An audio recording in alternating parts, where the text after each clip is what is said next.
Baik, dalam sesi ini kita akan membahas mengenai laporan laba rugi atau income statement.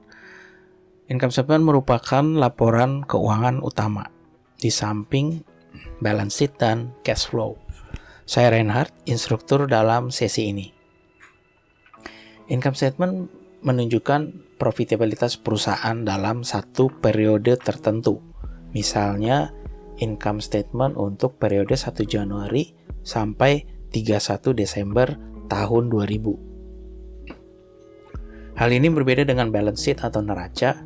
Kalau neraca adalah di satu titik waktu, misalnya per 31 Desember tahun 2000. Umumnya perusahaan mengeluarkan laporan income statement dalam 1 tahun atau terkadang per 3 bulan.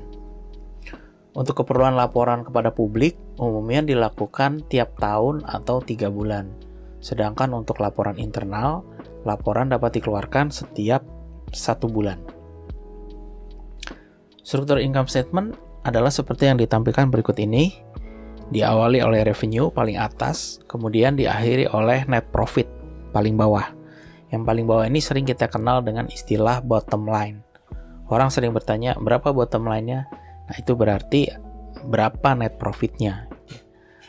Dan dalam income statement dapat kita lihat di bagian paling bawah atau istilahnya adalah bottom line tadi. Ada 4 level pengeluaran atau expense dalam income statement. Yang pertama adalah cost of goods sold atau disingkat COGS. COGS ini adalah biaya untuk mendapatkan bahan mentah, memproduksi, dan mengirimkannya. Kedua adalah operating expense atau istilahnya OPEX. Ini adalah biaya untuk menjalankan operasional reguler perusahaan. Ketiga adalah interest expense atau biaya untuk membayar atas bunga pinjaman. Keempat adalah income tax expense atau biaya pajak penghasilan. Ini adalah untuk membayar kewajiban kita kepada negara dalam bentuk pajak. Demikian 4 level expense dalam income statement. Selanjutnya, ada 3 profit dalam laporan income statement. Ketiganya adalah yang pertama, gross profit atau pendapatan kotor. Ini merupakan pendapatan dikurangi COGS. Dalam contoh ini adalah 100 dikurangi 40 menghasilkan gross profit 60. Kedua adalah operating profit, yaitu gross profit dikurangi operating expense. Dalam contoh ini 60 dikurangi 30 menghasilkan operating profit sebesar 30. Ketiga adalah taxable profit, merupakan operating profit dikurangi interest expense. Ini adalah profit yang akan dikenakan pajak oleh negara. Sekarang kita ke bagian pendapatan. Ini merupakan nilai pendapatan dari penjualan barang atau jasa. Pendapatan ini disebut juga dengan istilah sale atau turnover. Pendapatan dipicu oleh volume penjualan, harga per unit, atau campuran keduanya. Kemudian COGS, cost of goods sold.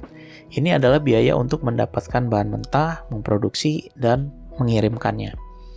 Istilah lainnya adalah cost of sale. Istilah ini lazim untuk perusahaan jasa. Pemicu COGS adalah volume dari barang yang dibeli, kemudian biaya per unit atau campuran keduanya.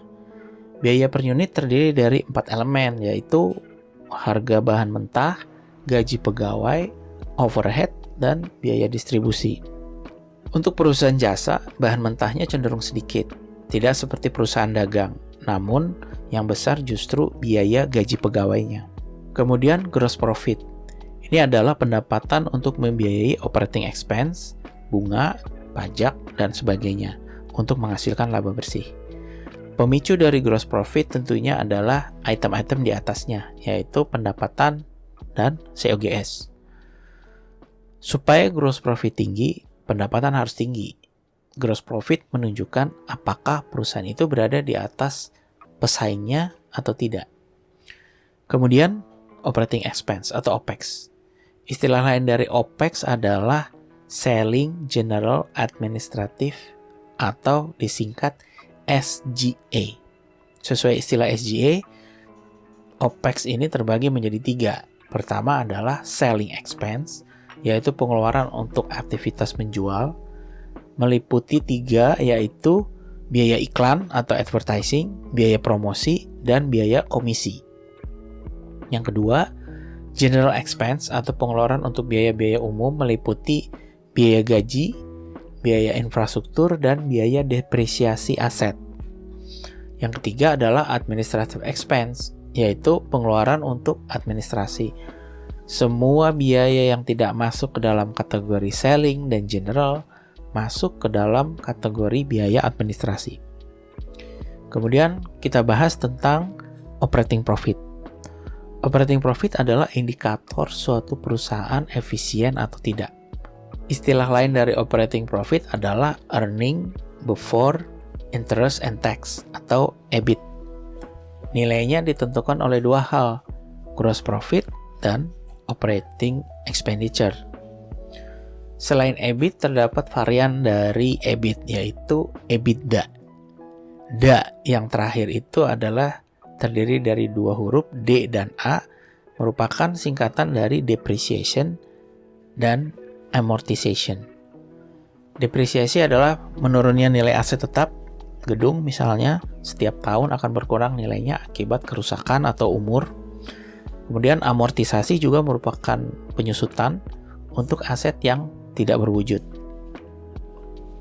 Baik depresiasi maupun amortisasi sifatnya non-cash atau tidak ada cash-nya. Dengan menghilangkan keduanya, maka merepresentasikan earning yang dalam bentuk cash. Oleh sebab itu, istilah EBITDA mewakili earning dalam bentuk cash. EBITDA umumnya digunakan untuk mengevaluasi berapa nilai suatu perusahaan. Para investor melihat nilai itu dengan menggunakan EBITDA dikalikan multiple. Multiple adalah indeks pengali yang biasanya bergantung pada industrinya. Untuk detailnya, dapat dilihat di situs web Damodaran. Berapa nilai perusahaan saat kita akan membelinya atau melakukan merger akuisisi terhadap perusahaan tersebut, kita ketahui dari nilai EBITDA dikalikan multiple. Selanjutnya interest expense adalah biaya bunga pinjaman atas dana yang kita pinjam dari pihak eksternal. Interest expense dipicu oleh nilai pokok utang dan tingkat suku bunganya.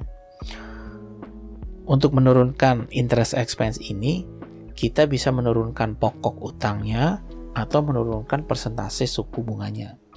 Namun, sebaiknya kita memprioritaskan untuk menurunkan pokoknya. Selanjutnya, taxable profit. Ini adalah nilai profit yang akan dikenakan pajak.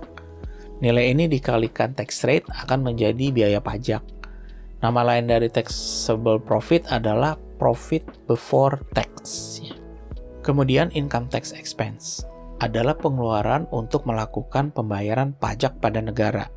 Pemicunya adalah taxable profit, sebagaimana yang baru saja disampaikan, dikalikan tingkat pajaknya. Kalau di Indonesia, tingkat pajaknya adalah 25%. Bagian berikutnya adalah net profit. Terletak paling bawah, ini adalah laba bersih yang dibagikan kepada pemegang saham atau pemilik perusahaan.